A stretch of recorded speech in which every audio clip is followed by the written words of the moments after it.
Hi, welcome back to the show. This is Joe Rabil with Rabil Stock Research.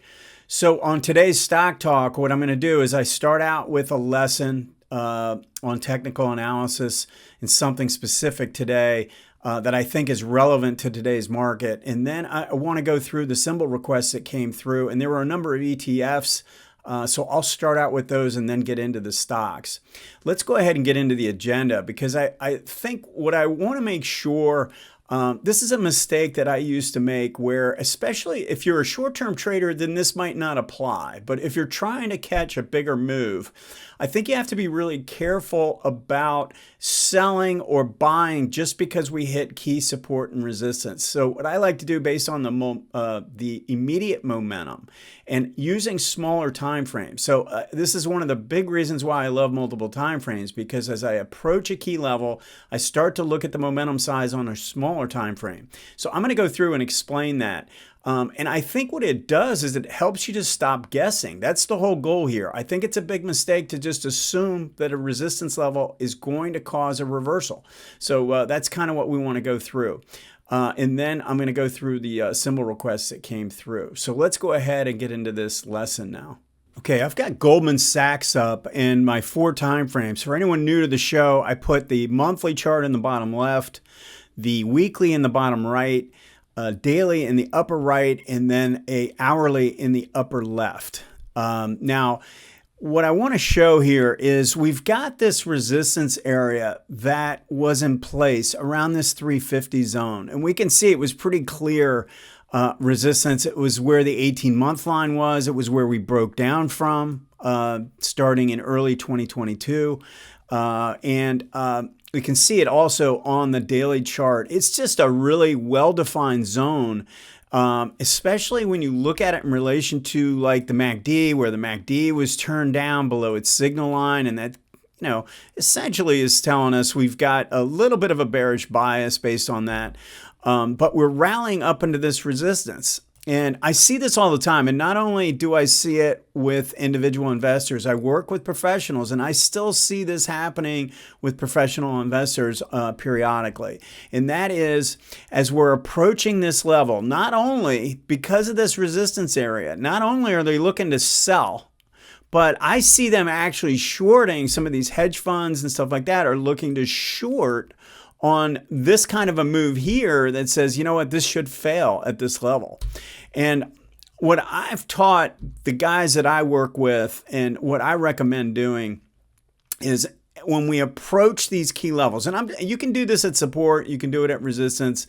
I'm just going to show you this resistance area because we got a lot of stocks that are rallied up to resistance right now that I think are at a really key level. Now, some are already pushing through, and Goldman is sort of a leader here based on what's taken place. It's already broken through that resistance. We have others that are approaching it or right at it right now. And what I'm trying to tell you is don't assume that they're going to fail at these key levels. You don't know that. And when you have a strong move off the low like this, sometimes you just end up drifting through or punching through. And what I would recommend is looking at the momentum conditions on the smaller time frames.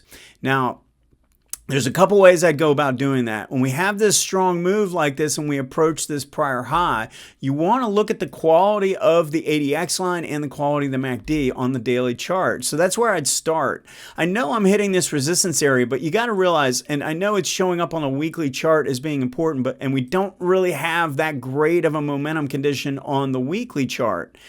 And it really isn't on the monthly either. But what you have to realize is momentum will start on a small time frame and then expand to the bigger time frames.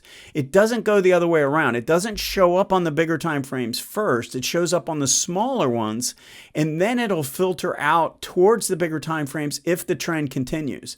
So when we approach this level, this key level, we can all agree that was an important point. Whether you're using an 18 or a 20 MA, it would have shown up as a pretty key level on this weekly chart, on a monthly chart, and then we rally up to this point.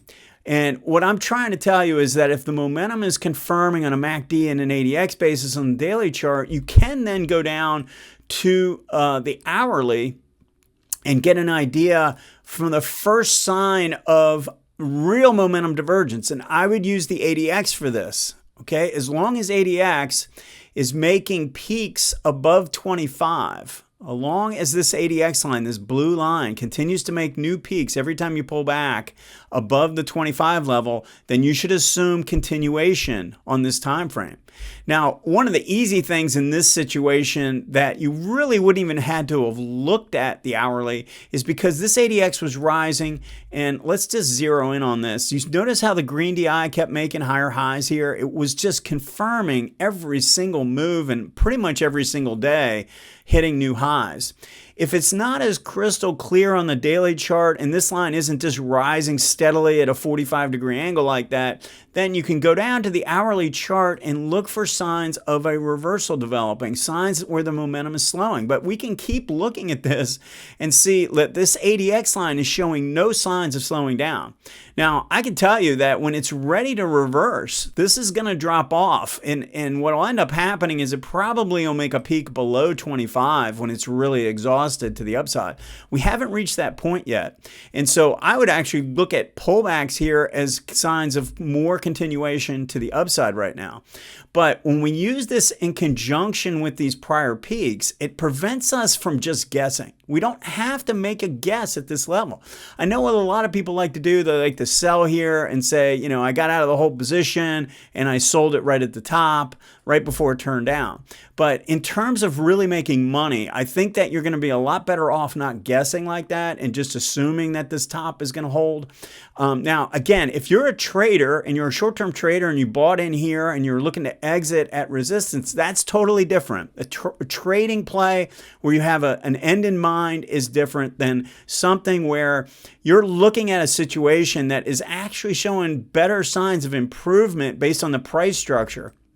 We broke the downtrend line, we tested the low, and now we're potentially turning back to the upside. And when I see a situation like this, I don't want to be too aggressive of a seller at prior peaks. I'm waiting to see if there's any signs of real selling taking place. So use this to your advantage. You can use it to the downside as well. And what I would tell you is right now is you want to be on the lookout for stocks that are coming up against their prior peaks that were made in August, and see if the momentum is confirming. If it's confirming, let these play out a little bit. Give them a little bit more breathing room. I mean, it's okay to scale a little bit, but then trail a position rather than exiting the whole thing if you're looking to play a trend. All right, hopefully this helps. Let's go ahead and get into the individual symbols now. Just briefly, my services can be found at rabilstockresearch.com. So I'm no longer offering the discount to the service. However, there's a trading course on there now, and if you take the individual package, you have access to the trading course automatically. So if you have an interest, take a look at rabilstockresearch.com. Let's go ahead and get into the individual stocks now. Okay, so as we move into the stocks or the symbols, the only change to the grid for anyone that's new is on the upper left, I have a weekly chart with a zigzag and the relative strength versus the S&P here. So I like to have that look. So I got a weekly here and a weekly here. All right, let's go through. I've got a lot of symbols to go through. Let's start with USO. So actually the first 3 or 4 are ETF patterns, you know, related to different areas. Silver, copper, natural gas.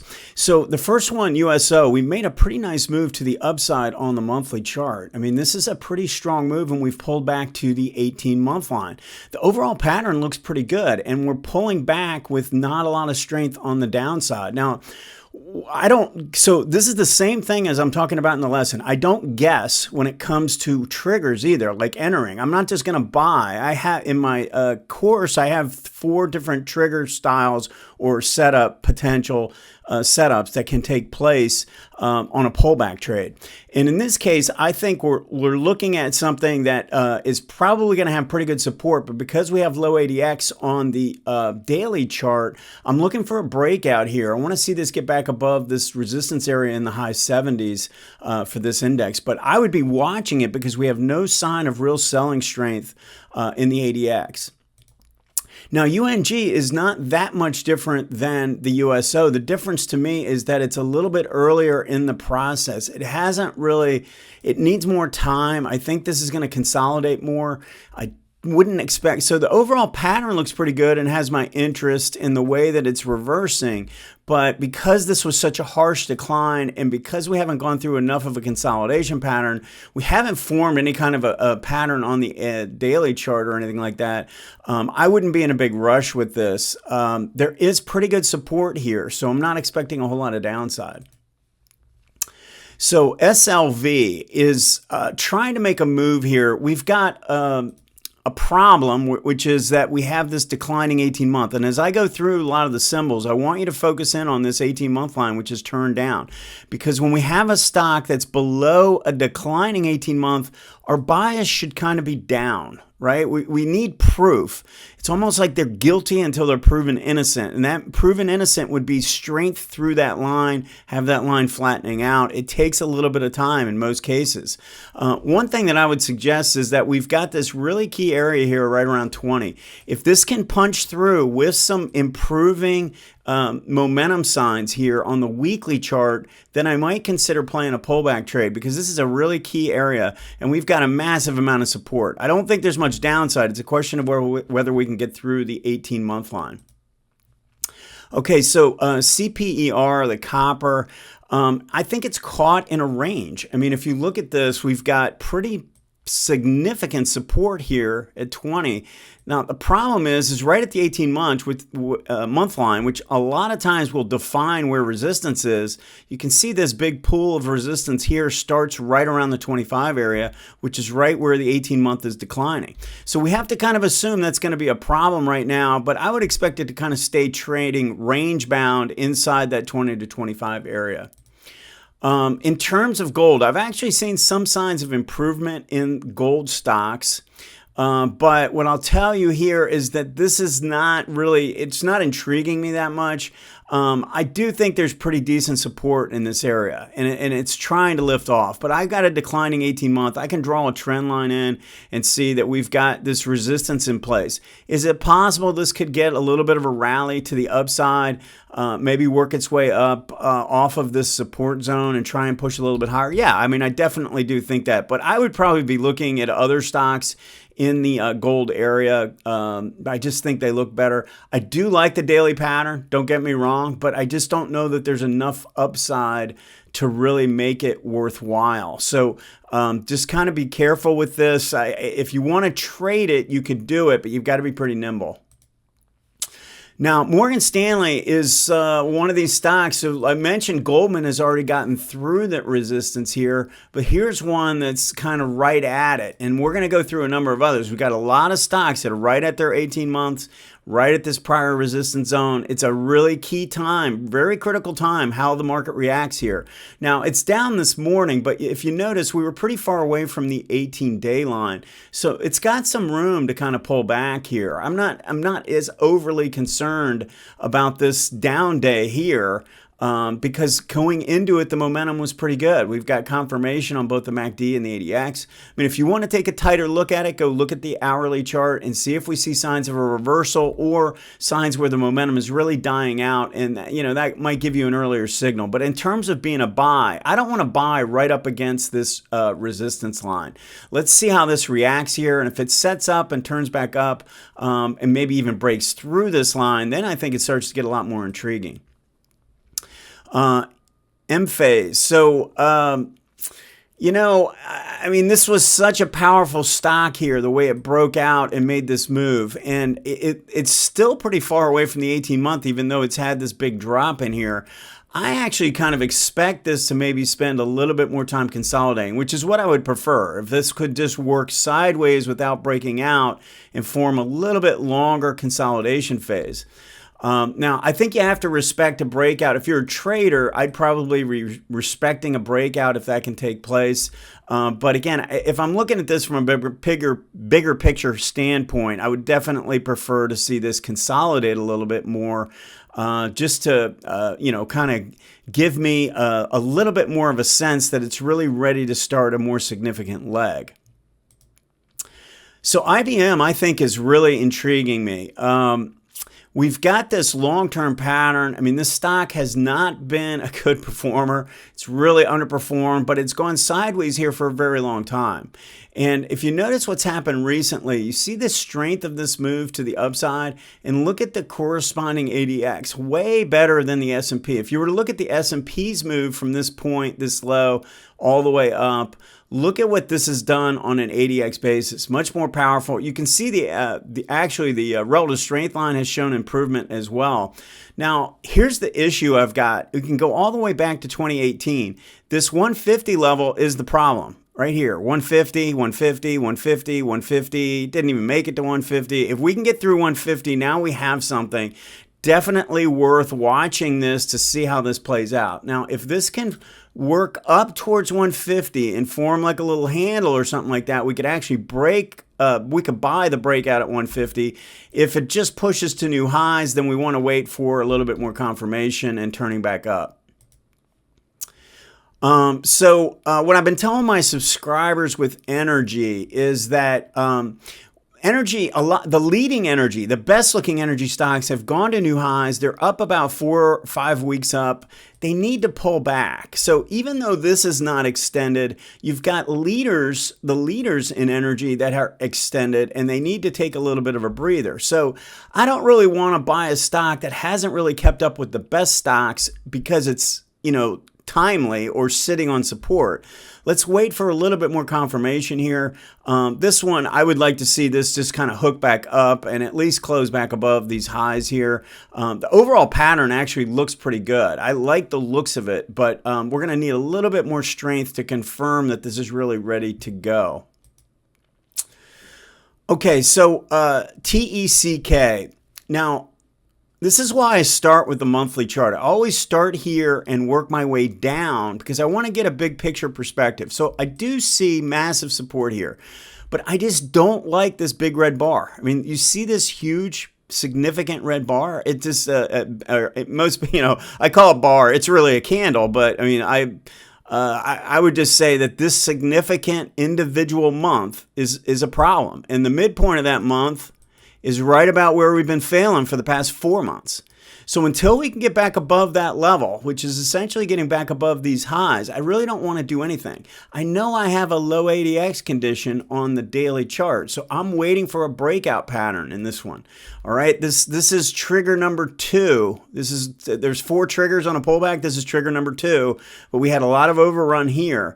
This is telling me I'm still interested, but I need more strength to get back up here and get a little bit more confirmation now because of the overrun here, because of this big violent move to the downside and the fact that it's below the midpoint of that. BAH, I really like the looks of this. Look at the low ADX pattern on the monthly. So we had this quiet sideways low ADX pattern, which is corresponding to this pattern here. And then we did the same thing on the weekly chart through this period, low ADX through this period, and then break out, pull back, hold these 18 and 40 rising here. Really good entry on this pullback, basically testing the breakout area. And now we've got confirmation from the ADX breaking into new highs. Now, we've hit some resistance up here, and we got this kind of reversal pattern. So I do expect probably between now and the end of the year, I would think 110 is going to be a bit of a resistance. Now, look at this big red bar. Same concept I was using on the monthly. It's the same thing I can say on the daily chart. The midpoint of this bar is pretty important. And in this case, it might even be the high of this bar just because of the way it's set up and the fact that the MACD is turning down from the 0 line. So I wouldn't be in a big hurry to be a buyer in this. The gentleman that brought this up, I think, probably did a really good job buying this pullback here on this breakout. And I'd say I like the overall pattern. I like the confirmation on the ADX here. The fact that we had this hard down move means I probably have to be careful and watch how this plays out. If we get another harsh down move down towards in fact, you could even use the monthly bar here. It's like 91, the low of that bar. As long as it stays above that, I feel pretty good about this. Okay, so Rio is fighting the same problem I'm talking about in some of these others. You see this declining 18-month? And look at what we've done. We're getting a nice bar here. We're getting a good rally. And we've got pretty decent support, but we're coming into a declining 18 months. So I'm looking for more evidence. I need more evidence. I can't really play this right below a declining 18 months. So what I want to see is, okay, so what kind of selling do we get? Do we get selling that's really orderly while this 18-month comes around, form a pinch play, and maybe set up for another up move to the upside? Because this pattern doesn't look bad. But it's all about how this reacts here. If you want to trade off the daily chart, we want to see how we react on the weekly coming back towards the 18-week as it cups around. We know we've got issues over here. If you can manage it off the daily chart, I don't have a problem doing it. I would just prefer to find the ones that are above this declining 18-month rather than below. Now, look at this. Here's another one that's come up right up against this resistance zone. I mean, this is not just me handpicking. I mean, these are actually symbols that just came through randomly from people. But I can tell you, as I look through thousands of charts, we've got a lot of stocks up against this key resistance zone after a really nice move. So I'm not really expecting them to bust through. Now, the momentum signs on this are pretty good, but it just seems to me like it would be more likely that this pauses here or consolidates. And I think if this can stay above this low 70 area, that would be a good sign. But we're right up against the 18 months, so I don't want to be a buyer right up against the 18-month line. I'm not going to buy right below that. But I am interested because I like the relative strength. I like the new momentum coming into this. Just got to see how it react, all right? CAR, so here's the same thing, but this is actually played out a little bit differently. We have a break of the downtrend. So that's the 1 in a 1, 2, 3 change in trend. Here's the 2, which is the test of the low. And then 3 is coming back up through this high. Well, we haven't really done that yet. We're right up against it. We don't have confirmation in here. We are, again, fighting against a resistance area. Now, this has decent momentum where green DI went to a new high on the last peak and the ADX is still rising, confirmation here. So again, I'm not all that bothered by what I'm seeing today simply because we had a lot of room here, and I don't really like to see breakouts when you're stretched away. If this can hold its ground and then break out while the 18 has moved up a little bit more, then I think this looks a little bit more attractive, and we're getting it as we go through the 18-month line. So I'm still kind of intrigued by this. I like the new momentum on the daily chart, so definitely worth watching this and seeing how this reacts here over the next week. So LPX, look at what's taking place on this. So you see how this 18-month was rising and now it's falling and it's acting as resistance. We came up against it. This big green line is that 18-month line. Now, this doesn't really show any relative performance. In fact, it's been flat to the S&P for almost 2 years, just kind of going sideways relative to the S&P. So it's not intriguing me from that standpoint. But what I will say is that it's not that far from looking a lot better. If this can push up a little bit more and make a higher low, get this 18-month to cup around, then this whole pattern here going sideways is going to look more like a basing pattern rather than a topping pattern. So definitely worth watching just to see how this reacts here. But we're going to have to probably going to need to hold the 60 area for this to look intriguing from a short-term trading standpoint. Okay, so MPLX, similar to energy, nice, the USO we were talking about, you had a nice move to the upside and then a pullback to the rising 18-month line. Now, this doesn't have great momentum, but what it does have is an undercut and rally pattern. We've got this undercut here, and then we came back above, and that area is now providing support on pullbacks. So I kind of like that. I also like the fact that we have this low ADX pattern in place, and we have a pattern. We've been working sideways. We're kind of forming an ascending triangle. We need is a breakout. We need a breakout above these highs, and I think I would be kind of interested in this if that were to take place. Now, similar to Rio, this one has this VALE has this declining 18-month to deal with. Now, we're right up against it. So if we can work our way through resistance at the 40-week, and then we can look to possibly play a higher low here, I would say. But I'd like to see a little bit better momentum on this time frame. I know we're starting to show an improvement in price here, right? But because we're right up against the 18-month, I really don't want to play this pattern. This is a good pattern, but I really don't want to play it when I know I have resistance on the higher time frame. This is the whole reason why we use multiple time frames. We want to know where we're going to have turbulence overhead, right? Where resistance is, where it's going to be a little bit more difficult to get through levels. If we had a lot of running room on the higher time frames and this pattern looks great, yeah, I want to play this turning back up. We just don't have that in this situation, so I need more confirmation, and then I might be interested in playing the next pullback. Okay, so Tesla. My suggestion for any of my subscribers or anyone who's taking the course, take a look at this rally here, go down to the smaller time frame, look at the reversal pattern that took place on the hourly chart where you failed right at this resistance area right near 200. It was a pretty nice setup to the downside right after testing or generally being right in this what could be support but also could be failure. I didn't like the looks of this. I don't like the signs of the red DI forming here, and I definitely don't like this relative strength line. I would not do any buying in these big cap tech stocks as long as their relative strength line is hitting new lows like this. Thanks for watching the show. My research and course can be found at rabilstockresearch.com. If you have any stock requests, send it to stocktalk@stockcharts.com. Have a great week, and we'll see you next time. Hey guys, Dave Keller here with StockCharts.com. Thanks so much for watching our video. If you enjoyed it, and we hope you did, hit the like button right below. Also, we have so much new content every day. Consider subscribing to the channel. Just hit the subscribe button in the video or right below. Thanks for watching. Stay safe. Have a fantastic day.